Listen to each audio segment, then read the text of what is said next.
Okay, so I want to talk about affordable housing, and I think it actually kind of has to do with the violence as well, because it's obvious that when you don't have this economic balance of giving people the jobs that can afford the lives in this city, if you have rent that is out of reach of the available jobs, I know that's not an issue that one person can tackle, but how do you feel about that issue? What are your creative solutions, or how do you view this issue? That's a great question. And yeah, I agree with you. I think gun violence is a piece of this conversation for sure.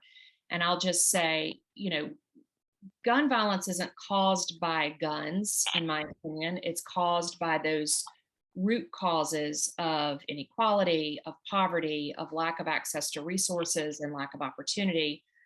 The district I am running in is sort of a poster child for inequality because we have a part of the landmark historic district. Part of it is also in the 165th, but we have um,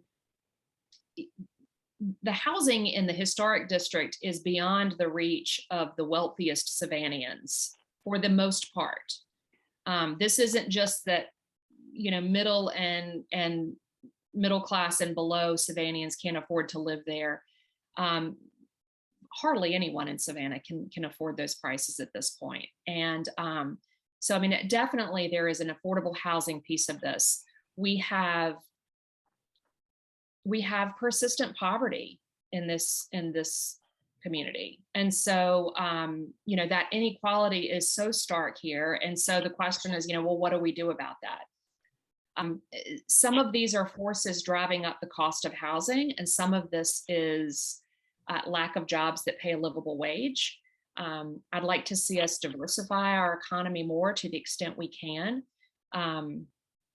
We have a lot of hospitality jobs that don't pay high wages, that don't have great benefits. We don't have the hospitality union, to my knowledge, government that is quite hostile to labor. And so, for example, one of the other areas that they preempt local governments is from setting sort of fair wage and fair labor standards in their local communities. Now, the city of Savannah could say, well, we're going to pay our employees a livable wage, but they can't set any kind of standards for the rest of employers to do that. So there is a real disconnect with the available housing and jobs that will actually get you into those houses. One thing that we're seeing some creative partnerships. The Stark Savannah Foundation has been talking recently about some of its projects. One thing that we love about Savannah that makes us unique is we have such a history of preservation here. And that's one thing that makes a lot of us want to live here, and it makes a lot of people want to visit here. But that is old housing stock. It's expensive to maintain and keep up. It's expensive to heat and cool in the extreme months. So I've been happy to see the Stark Savannah Foundation partner there and say we're going to attach some covenants that require this to stay affordable and not just turn this over to the whims of the market, because we know what happens with the whims of the market and housing. We're seeing that in downtown Savannah with, I was talking to a friend recently who was asking me for a sign. We were talking about neighbors, and he said, I don't really have neighbors anymore because, the house behind me is listed for $5 million. I don't really know. There are not many people in Savannah who can buy that house. And if they're working, there's maybe a small handful that can, but very, very few, and very few people who are actually working for their money as opposed to, benefiting from an inheritance or something like that. So it's a multi-layered problem. Definitely like to see better leadership at the state level, less hostility to, to some local policy that would address this.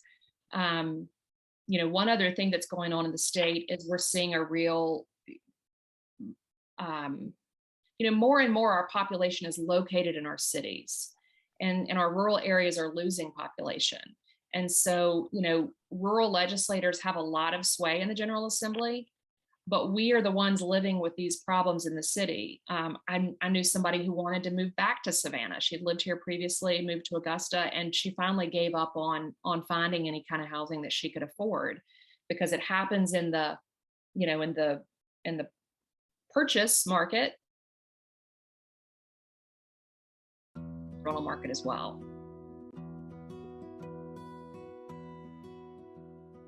It may have something to do with the rentals, obviously Airbnb, VRBO. That's definitely what my neighborhood is. It's really just a lot of short-term rentals.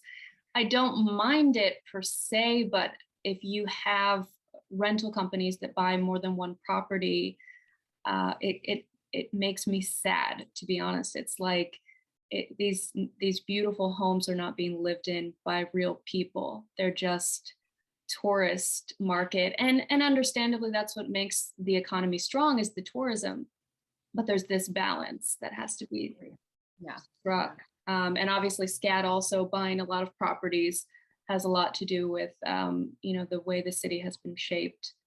Right.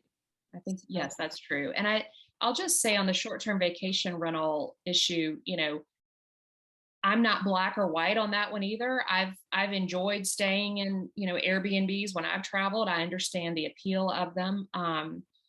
But they do change the character of neighborhoods. And I think that the emergence of that market is something that a lot of local governments didn't really see coming and weren't ready for, and weren't ready for the changes that they would make, in Savannah, on Tybee, a number of places, not just in the historic district. So that's a good place to point out that, there have been efforts in the state government to prohibit local governments from making their own short-term vacation rental ordinances. So we got to really think about what the effect of that is going to be. This is a unique part of the state. Folks, we get millions of visitors every year. And so we need to keep that decision-making authority in the hands of our local elected officials, because they can be more responsive to this and not just turn this over to the state, which really state tends to really give a lot of deference to private property interests, and whatever I want to do with my property is my business, and the effect on you or on your community,